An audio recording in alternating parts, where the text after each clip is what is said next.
Olá, tudo bem com vocês? Eu sou Jaque Viana, professora de pintura em tecido, e hoje vim abordar uma ferramenta que utilizamos muito na nossa pintura em tecido. Se você é novo por aqui, não se esqueça de se inscrever, ativar o sininho e deixar um comentário bem carinhoso por aqui. Bom, vamos falar de uma ferramenta muito importante que a gente utiliza no nosso dia a dia desenvolvendo o trabalho na pintura em tecido. Pincéis. Pois é, vamos falar de pincéis. Pincel é uma ferramenta muito necessária na hora de confeccionar a pintura de uma peça. Você sabe escolher os seus pincéis? Você já sabe quais são os seus preferidos? Pois é, hoje eu vou falar dos pincéis que eu utilizo para desenvolver o meu trabalho e que eu recomendo você, que é iniciante, está adquirindo para fazer pintura em tecido. Antes de mais nada, é importante você ressaltar que pincéis existem vários tipos e modelos diferentes. Você precisa saber quais pincéis são mais duráveis e para que serve cada tipo de pincel. Quais pincéis eu utilizo para fazer o preenchimento da minha pintura? Os pincéis que eu utilizo para fazer o preenchimento da minha pintura são os pincéis da Castelo C522. Trabalho desde o número 16 até o número 4. São pincéis com mais quantidade de cerdas, que pode ser aparado ou ter as cerdas inteiras.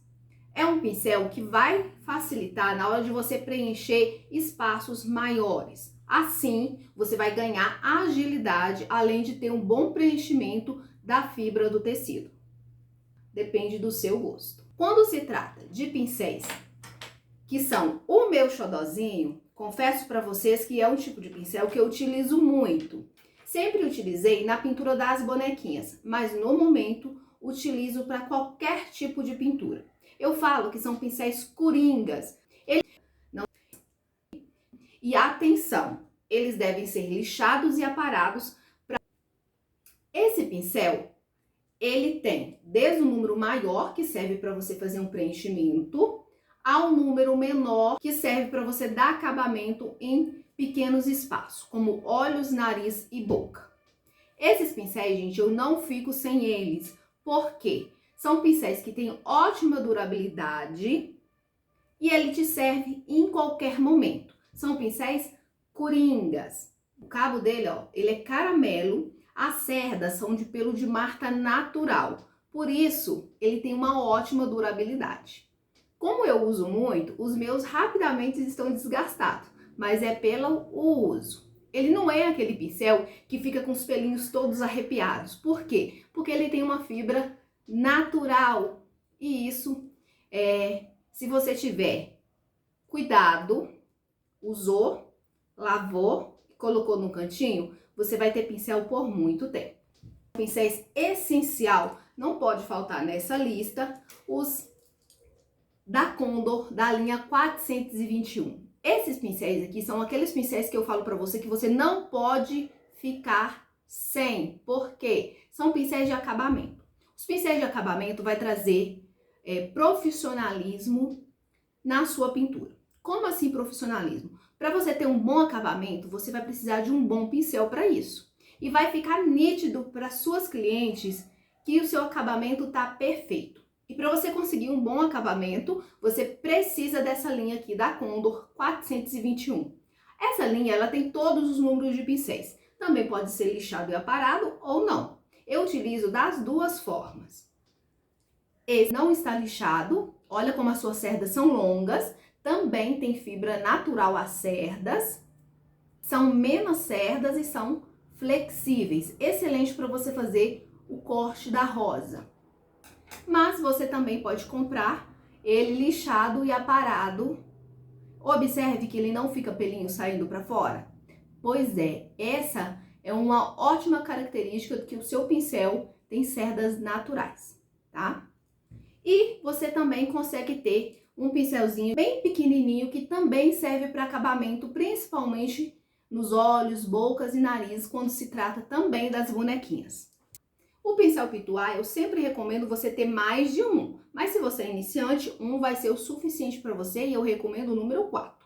porque ele tem um bom tamanho e serve para você fazer fundo das suas pinturas ou até mesmo preencher uma área grande.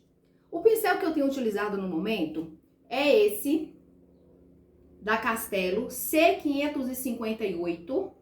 E ele serve para você fazer esfumados, fundos longos ou até mesmo um preenchimento.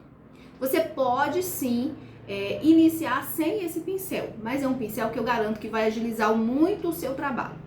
E quando se trata de stencil, que vai agregar muito valor à sua pintura, você necessita de um pincel pituá, porque ele vai te salvar em muitos momentos. Se trata de pincel filete, que é outro que a gente precisa ter, mesmo que você não pinte bonequinhas, você tem que saber escolher o seu pincel. Pincel filete ou pincel zerinho, como muitos conhecem, tem uma infinidade enorme no mercado.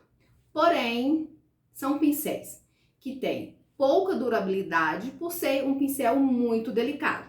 Quando se refere à pintura de bonequinhas, é essencial você ter um bom pincel zerinho. Por quê? Para acabamentos de cabelo, de olhos, você necessita de um pincel zerinho. Para isso, você tem que saber o tipo de pincel que você deve comprar. A variedade no mercado é grande, mas não se engane, a forma correta de usar o pincel pode influenciar na durabilidade do seu pincel. Por se tratar de um pincel delicado, você tem que usar, lavar e guardar com a cerda voltada para cima. Jamais, em hipótese nenhuma, deixe o pincel dentro do tanquinho. O pincel zerinho que eu utilizo, eu uso várias marcas e modelos, depende do que estiver disponível na loja. Mas um pincel que eu gosto muito e posso recomendar para vocês é o Tigre 306, a referência de número 0, ou Condor 422, número 00. São pincéis de cerdas bem delicadas e definidas que vai te auxiliar na hora de você estar fazendo os cílios da sua bonequinha ou acabamento de outro tema que você estiver pintando. Se você precisa de pincéis, eu vou recomendar para vocês a loja da Flávia Artesã, uma parceira aqui do canal na qual eu confio. Ela entrega pelo país inteiro. Gostou das dicas? Então não se esqueça de clicar no sininho, de deixar um like e um comentário bem carinhoso aqui. Fala pra mim, qual tipo de pincel você usa? Qual você gosta? Só lembre que o pincel é uma ferramenta de trabalho. Tem que usar e cuidar dele para que ele tenha uma ótima durabilidade. Assim, você vai ter pincéis por muito tempo e não vai gastar muito dinheiro com essa ferramenta. É uma ferramenta necessária e você que já passou do nível iniciante precisa investir em boas ferramentas para que o seu trabalho seja mais prático, ágil e que tenha uma boa qualidade. Espero que vocês tenham gostado das dicas aqui. Já sabe, para mais dicas é só você se inscrever aí no canal, ativar o sininho e me aguardem no próximo vídeo. Eu volto aqui com mais dicas preciosas para você. Beijos, fiquem com Deus e até a próxima!